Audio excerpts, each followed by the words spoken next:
Hello and welcome to Walk the Talk. I am Shekhar Gupta at the Aga Khan Academy on the outskirts of Hyderabad, and I have a very special guest today. His Highness The Aga Khan. Thank you, sir. It's been said about you that no human being today bridges so many divides as gracefully and as powerfully as you do. And how many divides? East and the West, Islam and Christianity, material and the spiritual, and if I may add, from ancient to medieval to the modern and to the future. Such a special privilege to welcome you. Thank you very much. I'm very happy to talk with you. Thank you. And welcome to a country which is in many ways your homeland. Yes, yes, my grandfather's way back. Right. Yes. He was born in undivided India. Yes, yes. Yes, he was. And the place where he was born is still there. Still there. Yes, still in the family. And the first school that was built on the setup was built in India. In Mundra. In Mundra, yes. In Mundra. And it's still there. It's still there. 1905 or 1909 or something yes. like that. Thereabouts, yes. Yes. Yes. And now they are 80 and they are 90,000 students and one more. Yes, yes. So what's this thing about the Aga Khans and education? I think my grandfather has, and I have always felt that education was really an essential part of a community's life, of a country's life, of an individual's life. It is the unavoidable building block. And for all people all around the world. It doesn't matter the age, the society. So we've really wanted to build with that. And this academy is part of that exercise. So before we get into the more profound discussion on making rational judgments in times when all wisdom is presumed to be given, tell us a little bit about the academy. How is this different from the rest? Well, this academy was born out of an evaluation process. So about some 10 years ago we got together and started asking ourselves with my colleagues in education, where are we? What do we need?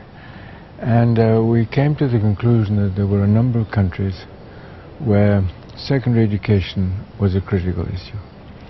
So we decided that instead of trying to respond on a country-by-country basis, we would try to make a network of institutions to move intelligent children from one society to another, from one language to another, so that we would try and build global capacity and bring it in at the secondary level of education, not retard it until tertiary education or career. And an academy like this is not limited. It's not, access is not confined to your followers or only people of one faith. No, not at all. Purely on merit. Purely on merit, and indeed it goes further than that because it's means blind. So the moment a child is qualified, it's our responsibility to find the ability to fund that. Right. So it's a means blind process. Funnily, I haven't heard that expression before, means blind. Means blind. Yeah. That is, you're blind to the means. I know. It's a wonderful expression. Yes, that's the expression that is used. Yeah, it's fascinating that I hear that expression from somebody who doesn't like the word philanthropy. So explain to us why the objection to philanthropy. Well, I think philanthropy is very close to the notion of charity. Right. And giving away. Giving away. And in Islam it's very clear. Charity is desirable and necessary. But the best form of charity is to enable an individual to manage his own destiny, to improve his condition of life or her condition of life, so that they become autonomous. They make their own decisions. And there I remember something that you said in an interview. You said becoming an imam doesn't mean you distance yourself, you renounce the world. Right. It actually means engaging with your community even more. Right. And to improving their quality of life and to give them protection. It doesn't mean going away. There is no sannyas, if I may use something from Hindu way of life. No, and it's it's not in the Hindu way of life. It's also in many other faiths. There are Christian schools where engaging in life is not desirable.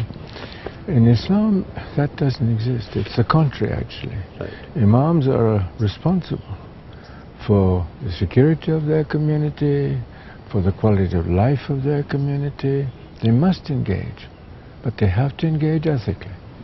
There's another thing you said, a fascinating statement. You said there is no clash of civilizations. Right. There's a clash of ignorances. Right, right. But the clash of ignorances, or what someone else had called scars on our mind, in a different Yes, context, World yes, War, yes. is now a reality. Yes. How do you deal with it?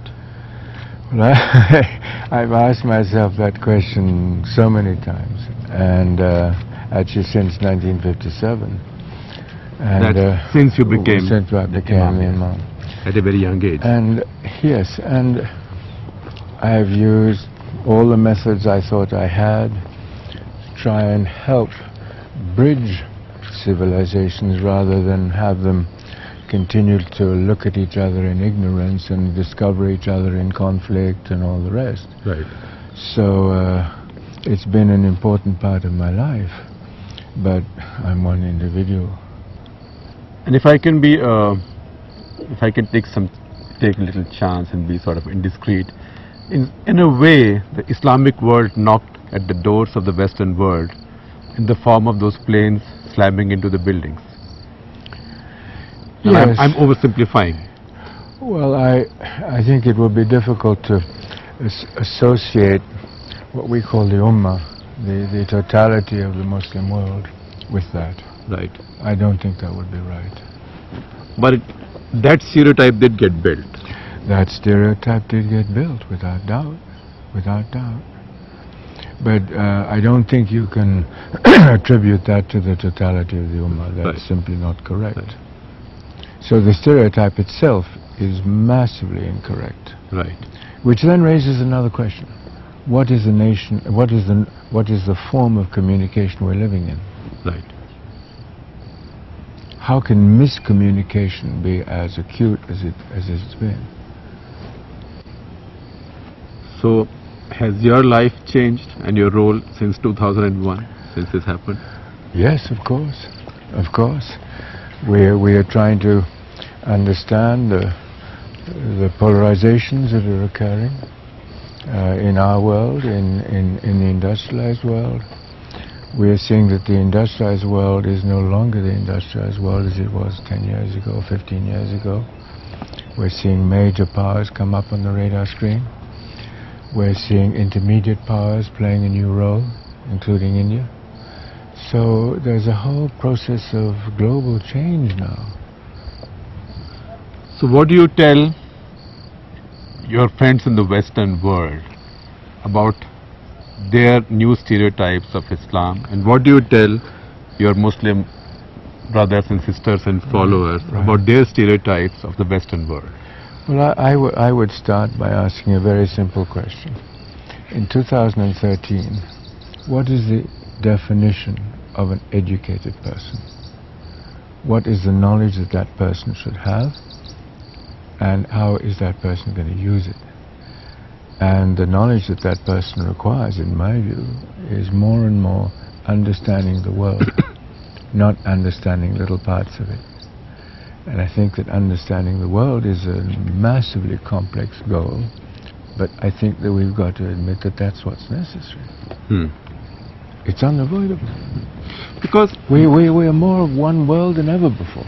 Because your community has also suffered, because it's now come to be represented by people of a certain kind, you know, people who hawk the headlines, sort of prime time TV, and whose silhouette usually has an AK-47 or worse.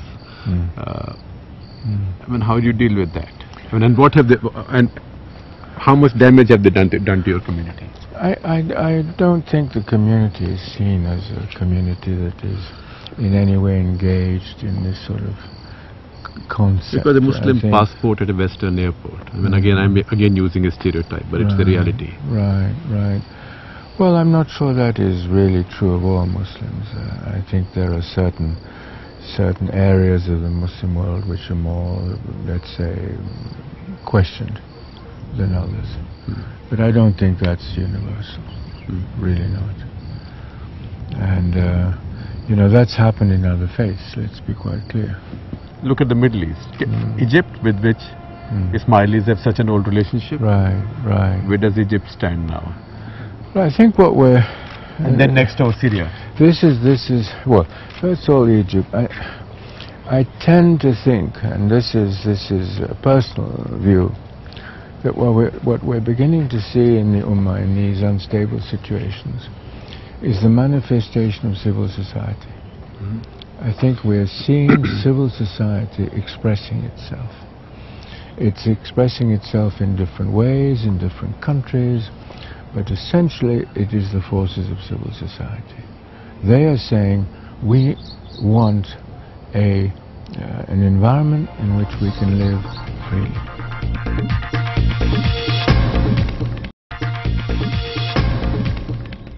So go next door to Syria now from Egypt.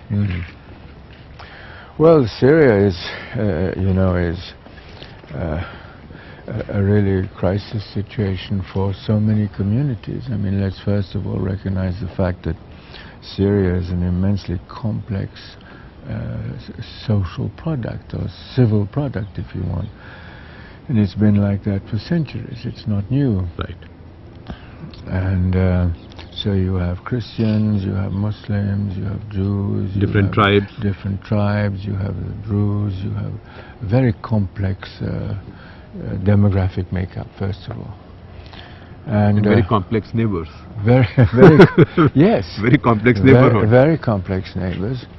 And I think that we've seen a certain amount of proxy presence, if I can call it that. And what I'm hoping is that whereas the proxies up until a few days ago appeared to be unwilling to find a consensus solution, there may be some opportunity now for that to happen. Particularly with Putin and Obama talking. Yes, and the change in Tehran, which may be there. I think there's some Gulf states who are beginning to become less concerned with where all this is going. So there may be the beginning of a how would I call it, melting. The issues are not quite as rough. So melting but not melt down. No. It's very not tricky, melt down, not melt down.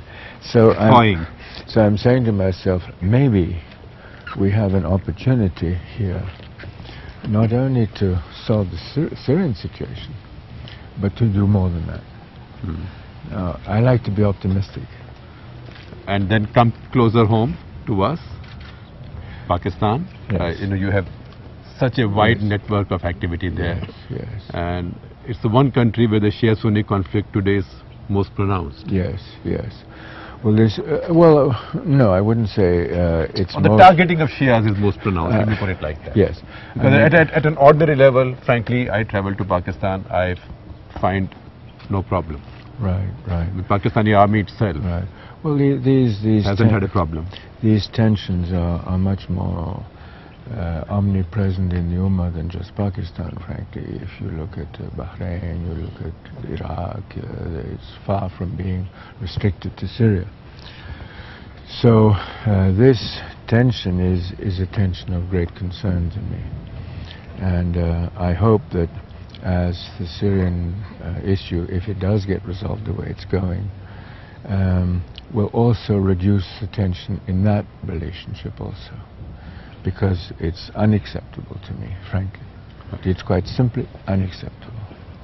So do you have a message for the leaders of Pakistan? Well, because it's a very large Muslim population. I'm not sure that I can blame this situation on the leaders of Pakistan. I said, do you have a message, do you have advice for them? Well, my simple message is that in any country, my view is that people have the right to practice their faith. Right. Whatever it is. So that is, to me, a human right. Right. And I'm interested, for example, to see how a Western government has recently taken that issue on its agenda for economic support. Right. Such as the Canadians. Right. you know. Yes, absolutely. So there is an awareness in the industrialized world that this has become a serious global problem. Right. So, and do you have a message for the Shias in Pakistan? Well, I would have it for all Pakistanis, not just the Shia. I would have it for all Pakistanis, which is to say, look, you are Muslims, full stop. Right. And so long as you are Muslims and you abide by the basic identification of what makes a Muslim, which is the Shahada, well, that's where it stops. Right. I feel sort of a little bit ashamed asking this question, knowing how liberal and how Catholic you are in your outlook and how much of a citizen of the world you are. It's a question I cannot help asking.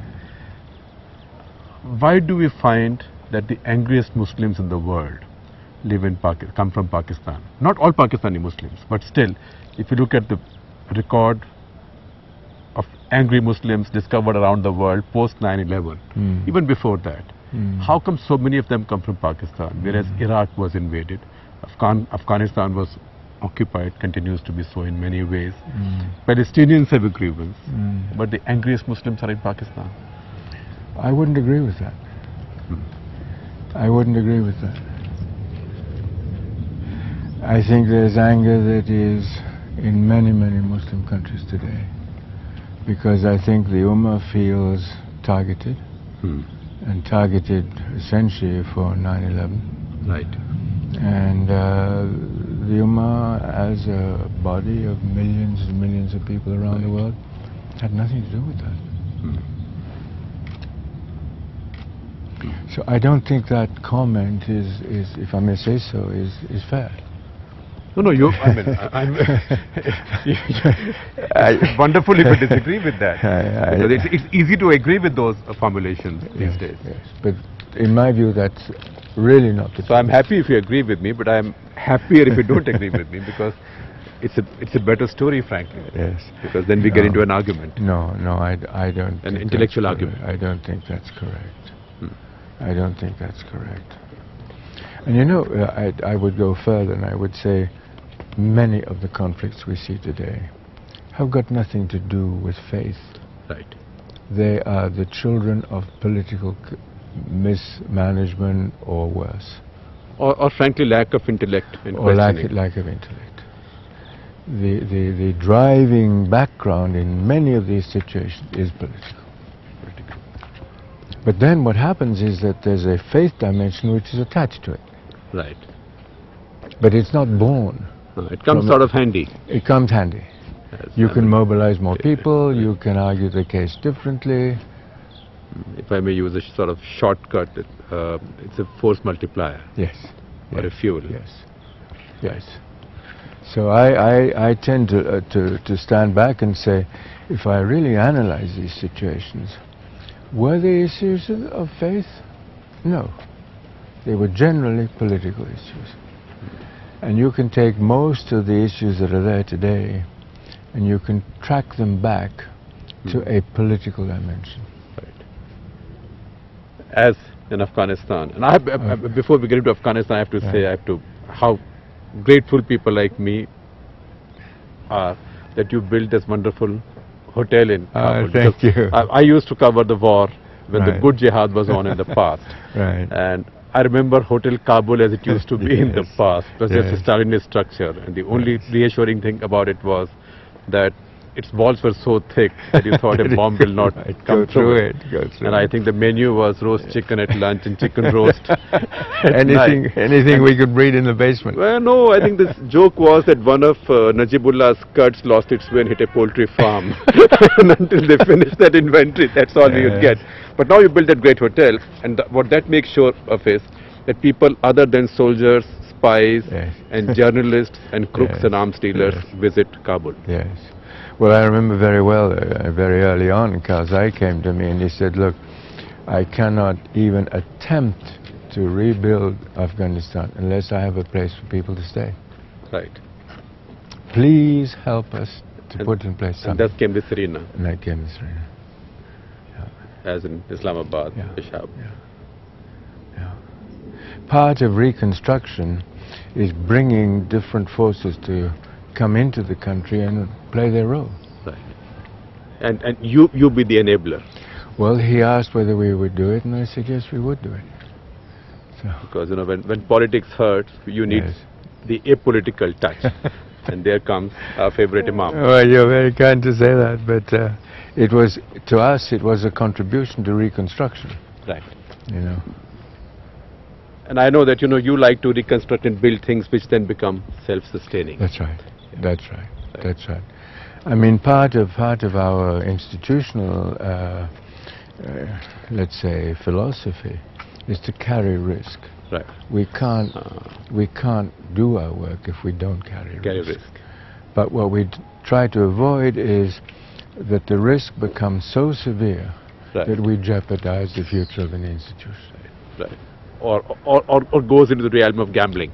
No. That you want to. See, the other thing, another thing I remember that you said someplace, and you keep saying, is that you've learned not to express your feelings in public. Yeah. If you're unhappy. Yes. Yes. Well, Why the reserve? Because I think a country, a community, an individual have to have a continuity in the way they look at things. Right. It's very difficult to build something which is solid with a magic wand. Right. It takes time. Takes time. You have to be consistent. You'll have your ups and downs, but Right. if you wander, Right. you don't get there. But you have learned to keep your feelings to yourself, but Yeah. I have to express gratitude for the joy and happiness you brought to so many Thank you. faces Thank in you, this sir. country and elsewhere. Thank you. And even the faces that will come from now on, including particularly in this academy. Right, right. Well, I think that if people are happy, that's part of my role. I think you keep coming back. Thank you very much, sir. Thank Your you. Highness, people will be happier Thank you still. very much, and thank you for very this much. nice conversation.